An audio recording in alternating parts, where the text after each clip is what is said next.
So mga katropa, going to ano tayo? Papagabit natin yung bracket ng engine support dun sa kagrupo ko mga katropa kasi di ako marunong magkabit mga katropa eh. Kaya pakabit na lang natin. Asa na lang tayo sa pakabit mga katropa. So nakikita niyo mga katropa, so mayroon na siyang lagay ng phone dito. Kaya pinalagyan ko talaga siya kasi nga umikot-ikot. Yung problema mga katropa, umiikot-ikot siya oh. Yun, umiikot-ikot. Yan ang big problem ko talaga. Bakit ganun? Magano cellphone na to? Hindi siya steady. Alis na kami lang. Cellphone mo me. Sige. Sige mo lang. Sa mga katropa, going to ano na tayo. Pangit to cellphone to, umikot-ikot oh. Oo, ayan oh, umikot-ikot yan oh. Yan. Nako, nakalock naman yung screen. Nakalock naman. Comment down below nga mga katropa kung bakit gumaganyan yung cellphone ko. Umikot-ikot. Ano naman siya eh. Naka-lock screen naman siya. Tapos may ikot-ikot pa din. Yung pangit tingnan eh. 1 bar na pa lang tayo, mami. Pag-gas tayo. Oo. 1 bar na lang, 1 bar. Kel, Ha? Kel, Oo. o doon na lang sa Petron sa may malapit sa kaibigan. Ayun, doon. Pwede doon. Oo. Ha? Oo. Kala ko naka-ADV si Kuya. Mayroon na kaming sticker. Ikot-ikot talaga siya. Yan oh, yan oh. Yan. Di ba? May ikot-ikot siya. Ano kayang gagawin dyan? Oo. Hindi ko nga alam kung bakit ganyan yan eh. Di ko nga alam. Paayos ko mamaya nila, Rodel. Nakakahilo nga eh. Papaparapachi. Di ba? May ikot-ikot yun oh. Buti na lang, nandun yung katropa ko, kagrupo namin. Siya daw magkabit ng ng bracket. Kaya nakalibre tayo ng labor mga katropa. Di ba? Ganun lang naman yan eh. Kalibre ng labor. Pero mga katropa, na in love na ako sa ADB talaga. Ganda talaga ng performance ng ADB mga katropa. Napakaganda. Napaka-smooth gamitin. Lahat na lang nasa kanya yung mga katropa eh. Wala na akong masabi sa ADB 160 talaga mga katropa. Even though na may nagsasabi sa akin dati na may issue daw ito, pero never ko naman encounter na issue. Siyempre, nung unang labas siguro, baka oo. Pero nung yung latest na lumabas, siyempre kinukorek na nila yung mga dapat i-correct doon sa unit mga katropa. Siyempre masisira sila pag hindi nila i-correct yon. Nainis lang ako sa mga nagko-comment, sirain yan, mga ganon. Sabi ko na lang sana, baka wala lang kayo pambili ng ADB, kaya nga sinisiraan yung ADB, di ba?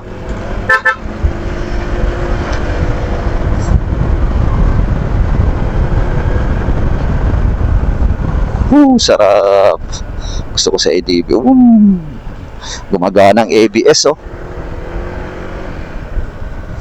Sarap.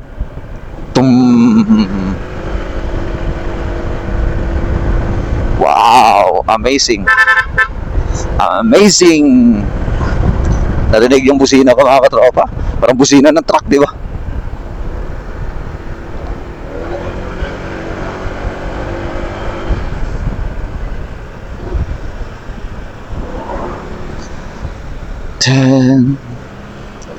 So, galing din naman ako sa maliit na motor mga katropa.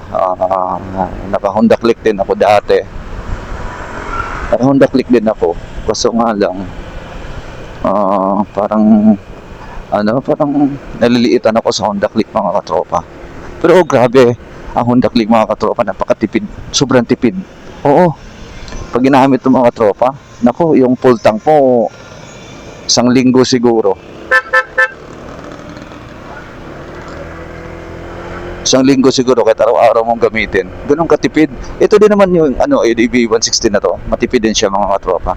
Yung 1 bar na lang ako pero diferensya nagbi-blink mga katropa. Pero pag 1 bar na, kailangan na rin natin siyang lagyan ng gas. Kasi baka mamaya doon sa pupuntahan natin walang gasoline station, di ba? Mabubulaga ka. Mas maganda yung lagi kang handa. Kahit na even sa mga rides, kailangan pagbawas na yung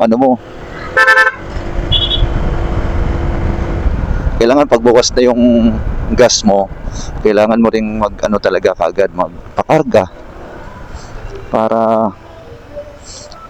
pag nandun ka na sa bundok na wala nang gasoline station, di ka na problema, di ba? Delikado itong mga gitong mga katropa, nakakabingkong ng ng ano ba, ng mugs. Kasi yung mugs na kasi ng ADB, napakalambot eh. So, marami na akong mga kasama, mga katropa na naaldag sila sa ano, sa yung lubak. Tapos natamaan sa gilid. Nabibingkong yung ano nila, yung mugs nila. Kaya mag-ingat dun talaga pagdating sa mga ganun lubak-lubak, may mga biglang hams, may biglang lalim, ganoon. Ingatan talaga mga katropa. Yan, umayos na siya. Ayun, ewan ko ba? Bakit gumaganyan siya? Ikot-ikot.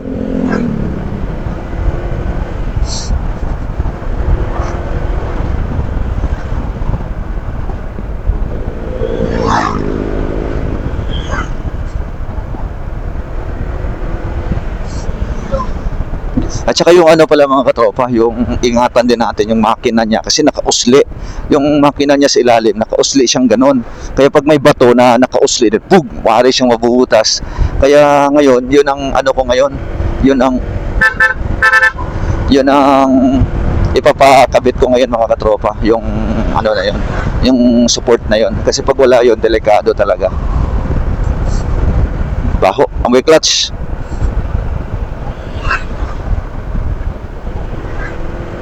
Nangamoy clutch mga katropa.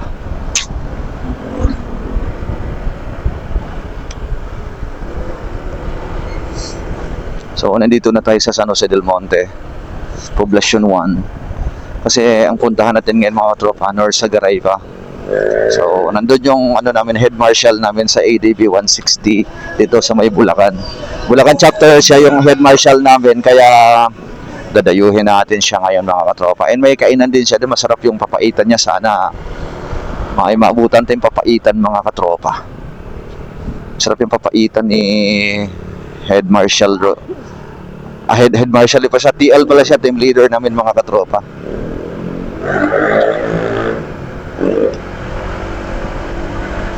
Team leader namin.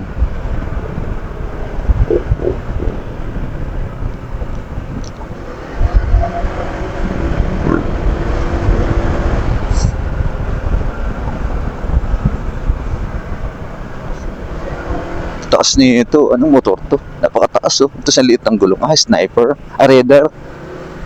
Raider yan mga katropa. Ayoko ng ganyang gulong. Parang feeling ko, ang bilis ko madulas mga katropa. So, ganyang gulong. Pero sila yung pinakamaraming grupo dito sa Pilipinas, yung Raider na yan. Sila, ang dami nila. Rider ba o ano, yung isa, yung sniper.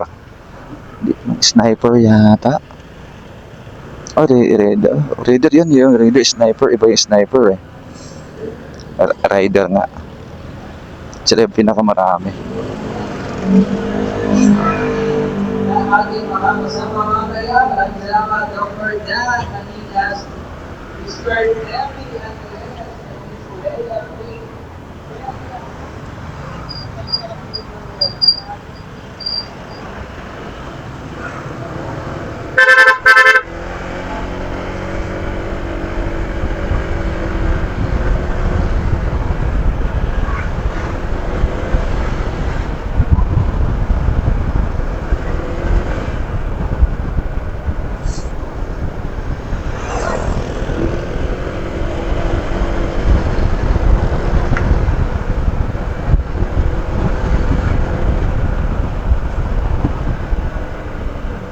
Delikado yun ah. Delikado sa parikoy ah.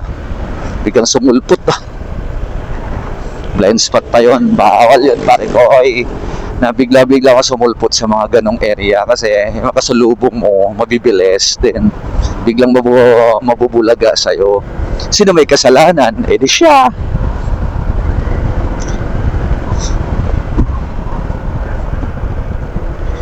At saka laging reminders pagka nag-overtake, always use your horn mga katropa, or busina ka. Magpapaalam ka lang naman kung lulusot ka kasi nga mahirap din yung mamaya bigla siyang kakabig tapos ayun, magsagian kayong dalawa, di ba?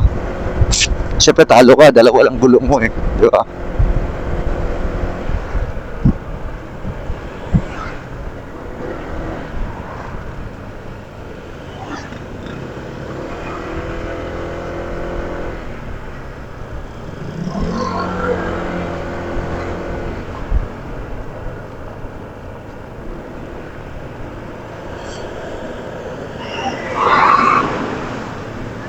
sana walang traffic. Kasi grabe ang traffic dito mga katropa. Kasi nalipat na kasi ang City Hall ng San Jose del Monte.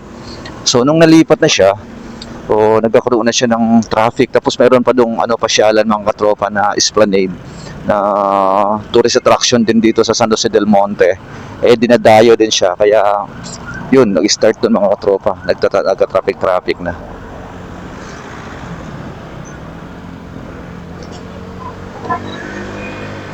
Baba ka muna, me. Wala ako? Oo, oo.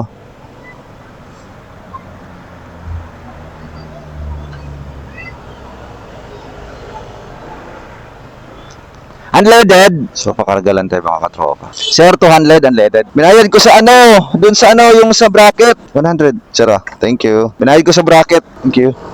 Di full tank. So, ayan, let's go, baby.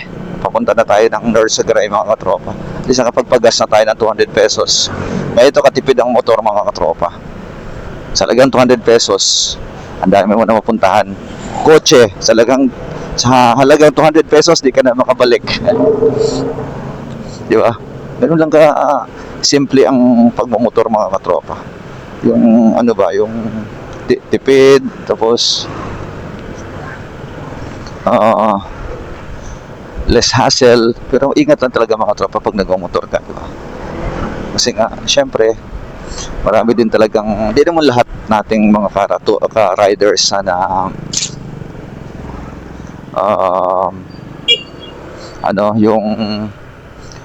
mga kamote ba? Ako minsan kumakamote din ako mga katropa, pero sa paraang maganda, yung wala kang mga maabalang mga ibang riders.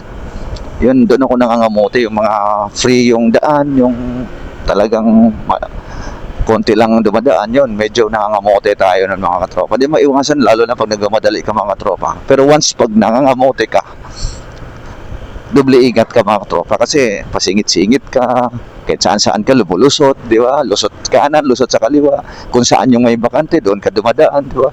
Yan mga kamote. O kailangan talaga mag-ingat.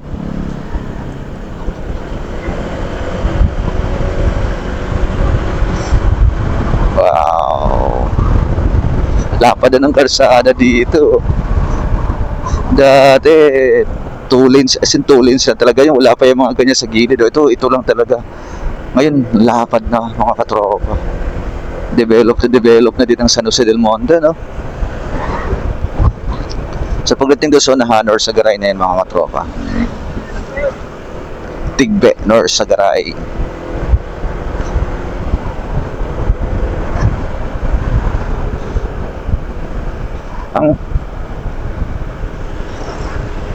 Diba? Ayos ba? Mas gumanda ba yung ADB natin ngayon mga katropa? Mas nagiging aesthetic ba? Kaysa sa dati. Dati kasi yung concept ko dati mga katropa pits, ginawa ko siyang circuit type. Ngayon ba, circuit type, wala siyang crash guard, wala siyang basta lang siya, wala siyang design masyado, basta naka-sticker lang siya, ganoon. Nung nilagyan ng top box, parang hindi na bagay pag naka-circuit type yung concept, yung yung motor mo, kasi may top box para pang touring na siya yung ginawa ko, sige pang touring na lang, kasi nahirapan din yung isa pag sumakay, walang top box sa likod, paalog-alog siya, ang hirap din kasi nga minsan nahahatakan niya pag bigla ka revolution mo, tapos bigla siyang na outbalance, nahahatakan niya, kaya mas delikado. Ito naman mas okay na siya ngayon kasi nga hindi na yung yung OBR natin bigla-biglang kapit ganon. Mas okay na mga katropa nung may top box na. And medyo bumigat lang ang riding natin kasi may top box siya, tapos may mga crash guard na, tapos may mga dinagdag na tayong mga katulad nito sa harapan, yung windshield bracket na pangpataas para pag nag-carwash ka, malilinisan mo yung harapan mga katropa. Yun. Kaya medyo na siya, forma na yung ADB natin mga katropa. Hindi ko pa kasi na papakita to na talaga yung may yung nakaporma na siya mga katropa. Siguro mamaya i-montage natin to pagdating natin doon sa ano natin, sa team leader natin. Kasi may ano kami mga katropa, meron kaming rides sa Zambales sa 10, 12 sa ano daw yon, sa may Zambales, Zambales ano, New Zealand daw. So first time ko makapunta doon ng Zambales, New Zealand. Tingnan natin kung gaano kaganda. Kasi nung nagmaliko kami, na-amaze talaga ako sa beauty ng Maliko mga katropa. Kasi napaka ano talaga, ganda ng ano talaga, view talaga.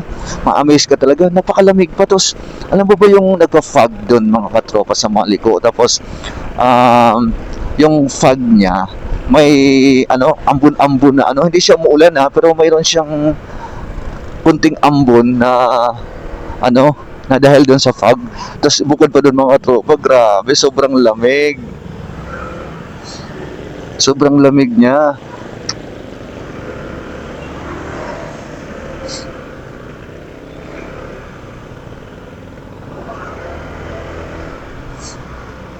Sobrang lamig niya mga tropa, kaya nagustuhan ko yung Maliko mga katropa.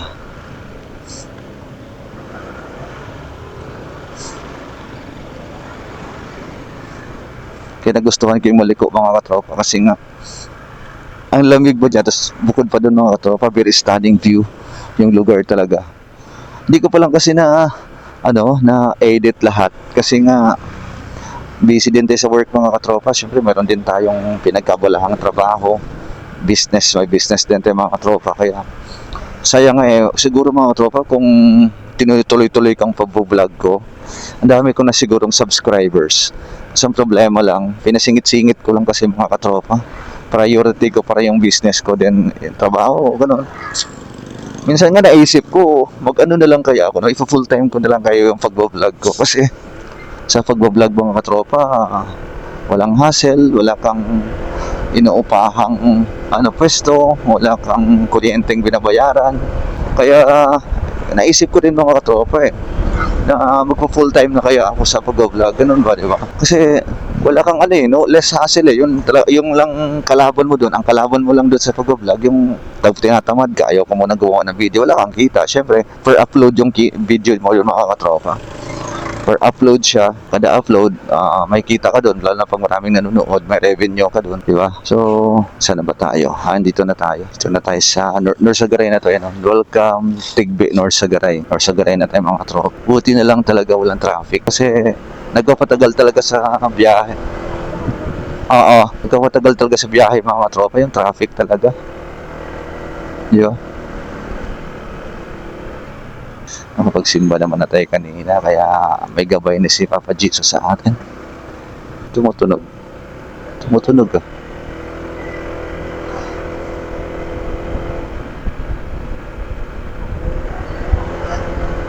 Yan, malapit na tayo. Konting kembot na lang pagbaba, pataas. Tigbe na yan mga katropa. Signal ka kagad pag sa cruising kasi yung iba dito mitingin dire-diretso eh. Wow! Zontes 400. Ay, ito na. Nagutom na ako. Kain tayo ng papaitan. Go, go, go, go. Baliwala yan. Baliwala yung lubak na yan. Basta wag lang yung sobrang lalim. Dapat ka ng lubak. Easy. Easy money. Pag manonood sa vlog ko, mahihilaw sila sa harapan ko, paikot-ikot. Puk-puk. Paikot-ikot yung ano ko, yung screen ng ano ko.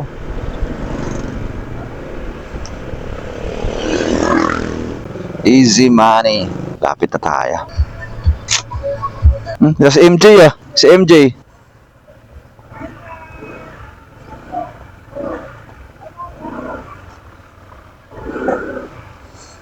Andito si MJ.